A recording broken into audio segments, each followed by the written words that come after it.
Global Age Media, your #1 source of power and knowledge in a fast-changing world. Persons and Arguments on NATO's Eastward Expansion Part 2. Welcome to Their Souls and Their Arguments, a space where we move beyond the headlines to understand not just what people believe, but who they are and why they believe it.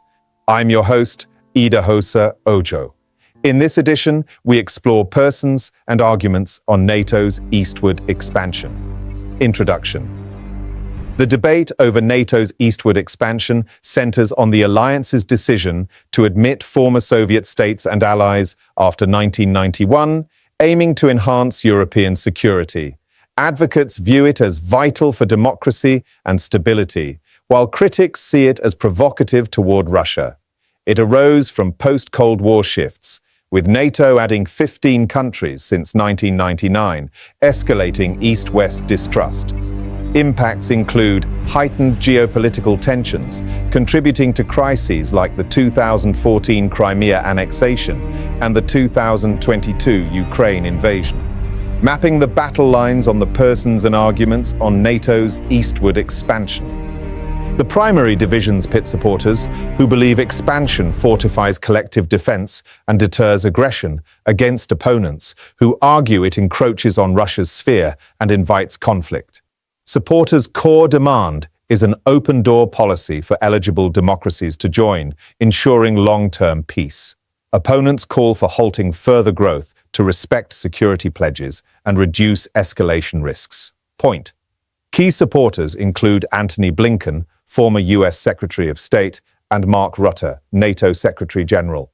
As reported by the U.S. Department of State, Blinken stated on May 31, 2024, during a solo press availability, "Well, as the Allies agreed and made clear at Vilnius, the last summit, Ukraine will become a member of NATO." He spoke in his official capacity, emphasizing Ukraine's integration path.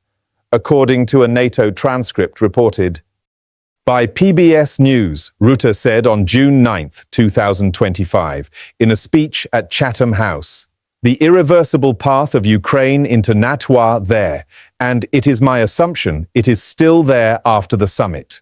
He addressed as NATO's leader, outlining support for Ukraine's membership. Prominent opponents are Sergei Lavrov, Russian Foreign Minister, and Stephen Walt, a U.S. international relations professor. As reported by Business Insider, Lavrov declared on April 11, 2022, in an interview, "Our special military operation is meant to put an end to the unabashed expansion of NATO and the unabashed drive towards full domination by the US and its Western subjects on the world stage." He spoke as Russia's top diplomat, linking the Ukraine conflict to NATO's growth. In Foreign Policy magazine, Walt wrote on January 19, 2022, "Had the United States and its European allies not succumbed to hubris, wishful thinking, and liberal idealism, and relied instead on realism's core insights, the present crisis would not have occurred." He argued as an academic, blaming NATO enlargement for the Ukraine crisis. Their persons and rationale. Antony Blinken's support stems from security and ethical grounds. Expansion deters threats and integrates democracies into a stable framework. His aims include fostering global order, with concerns over unchecked aggression leading to instability. In his role, he advanced U.S. alliances. His demeanor is determined and cooperative, framing growth as crucial. As of 2025, he is a former U.S. Secretary of State, engaged in advisory work at firms like WestExec Advisors. Educated at Harvard and Columbia Law, he held positions as Deputy Secretary of State and National Security Advisor. A significant event was guiding U.S. policy during the 2014 Ukraine crisis, solidifying his faith in unified defense. This experience reinforces his conviction that enlargement averts wars via solidarity. Mark Rutte endorses expansion to enhance NATO's strength and equity, highlighting benefits like boosted defense output and shared responsibilities. He prioritizes cohesion and potency against foes, fearing weakness if stagnant. His focus is on Euro-Atlantic bonds, rooted in his background. He engages pragmatically and boldly. He is currently NATO's 14th Secretary General, starting in 2024. With a history degree from Leiden University, he served as Dutch Prime Minister from 2010 to 2024. Notably, he championed NATO spending hikes amid Russian pressures during his tenure. His executive past cements his view of expansion as vital for deterrence. Sergei Lavrov resists expansion, claiming it defies prior agreements and jeopardizes Russian safety, emphasizing tactical opposition to border encroachment. He dreads isolation, upholding independence and a multipolar world. As a diplomat, he safeguards Russian priorities. His tone is adversarial, condemning Western duplicity. He continues as Russia's foreign minister since 2004. Trained at Moscow State Institute of International Relations, he was UN representative and deputy minister. A crucial phase involved post-Cold War talks, now deemed breached. His long service molds his perspective that expansion fosters unrest.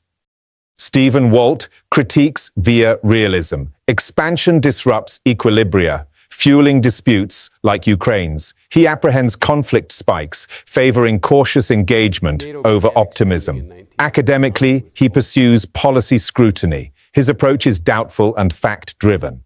He holds the Belfer Professorship at Harvard Kennedy School. With a University of California Ph.D., he lectured at Princeton and Chicago. Co-writing The Israel Lobby sharpened his nonconformist views on pacts. Point. His scholarly journey underpins his contention that expansion amplifies dangers. 5 lessons in societal peace and progress learnt from this edition of Their Souls and Their Arguments. First, honor past assurances to foster mutual trust and prevent resentment. Second, weigh security gains against potential provocations to avert escalations. Third, examine leaders' backgrounds to anticipate their international outlooks.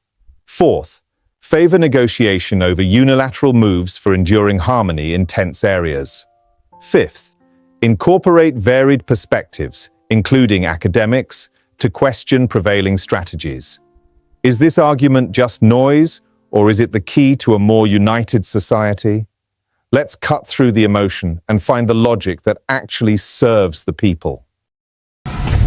Global Age Media, your #1 source of power and knowledge in a fast-changing world.